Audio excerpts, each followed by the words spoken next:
Hi,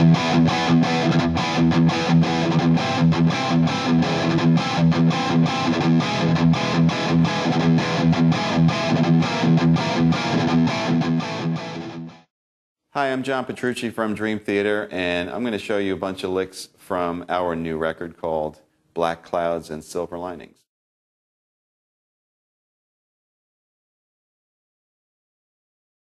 I did tune the guitar down on a couple of songs, and I also used the baritone version of this. This is my signature Music Man model, the BFR. And on one song I used the baritone version tuned down to B flat. And on a couple of songs I used the same guitar tuned down to C, one tuned down to D, 7-string model as well, which has a low B. But there wasn't anything that was altered in the sense of a different open tuning or something like that. They were just kind of drop tunings.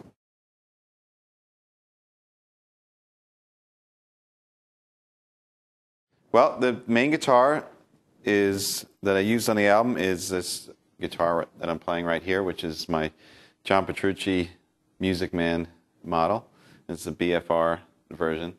And the cool thing about this album is I didn't have this on the last one. The last one I had a prototype version, and I was able to use it on a bunch of things on Systematic Chaos. But when we did other songs, when we had 7-string songs with different tunes, I didn't have the guitar. So the good thing is on this album I had this version, I had the baritone version, I had the 7-string version, and I used it all throughout the album. As far as the amplifier, I used Mesa Boogie Mark II-C Plus on most of the album. I used Mesa Boogie Mark IV on the album as well, and I was fortunate enough right towards the end of the recording to get my hands on a Mark V, which they just came out with. And so there's one solo on the album that is being played on a Mark V, and a couple of rhythm parts, which I was really excited about. I'm excited about the new amp, so it was really cool to be able to use it.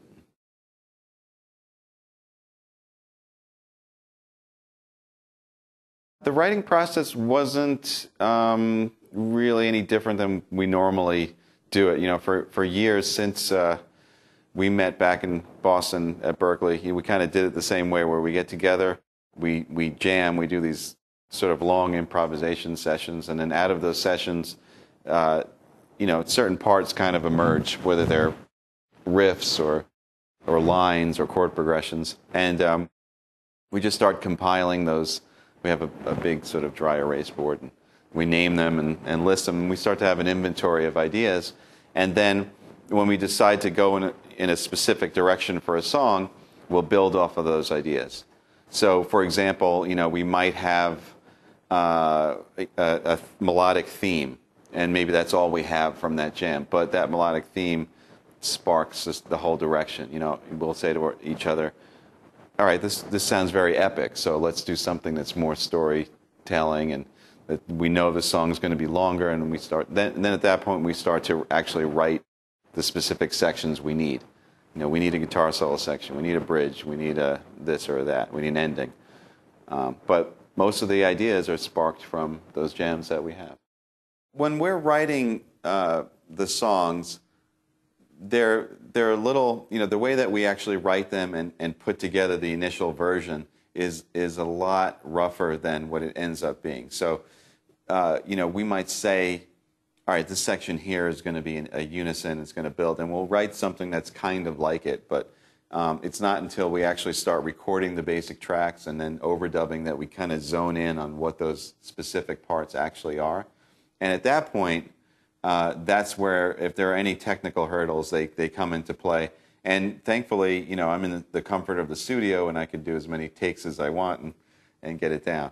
The more, for me, the bigger technical hurdle is then when we play live, and I have to go back and, it's one thing to record a part and do multiple takes and get it right and get it the way you want.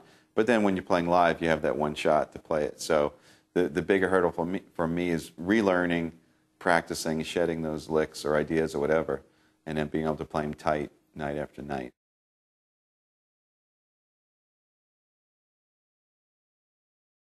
That's a very specific sound, and like you said, a lot of dark metal bands use that. And But for me, like when I listen to stuff that's more soundtrack-ish, it always has that type of sound, especially like you know, um, Tim Burton movies. It has that movement. In fact, that song was called Halloween. That was our working title, and we wrote it. Yeah, we wrote it right around Halloween. So basically, in order to get that scary type of sound, you need to use those chords. And there's not a giant mystery to it. You can even take chord progressions that you normally would be changing from major to minor and make them all minor, and it gets that sound. I mean, there's a lot of things also, just interval-wise. If you play two minor chords within a minor third interval, it's already scary. And of course, flat five intervals are great, but normally maybe you would do that, but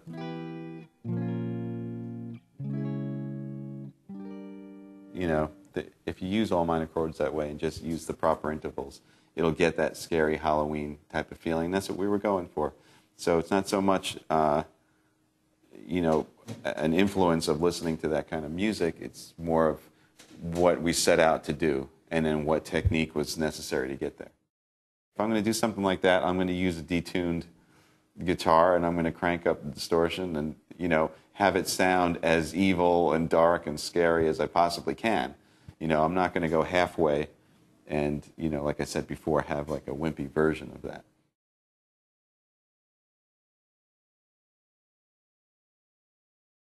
The riff is kind of like classic Metallica style, like James Hetfield, big influence on me. But the twist is that it's in 9/4. And the other twist is that the chords that are going by are being played on the keyboard, but I'm hinting at them on the guitar. And that influence comes from like Megadeth and Queensryche and the way that they would kind of play chords.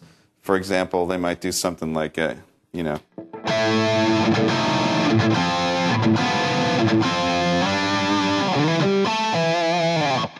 so it's kind of like, classic,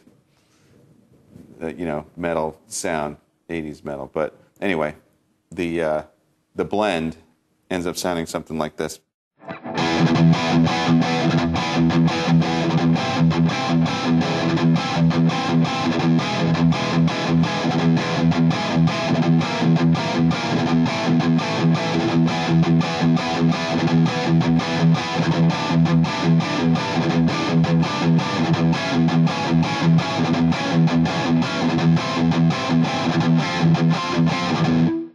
Like I said, that style is the Metallica kind of method where the E is being chugged on all those chords, so you have that kind of droning sound.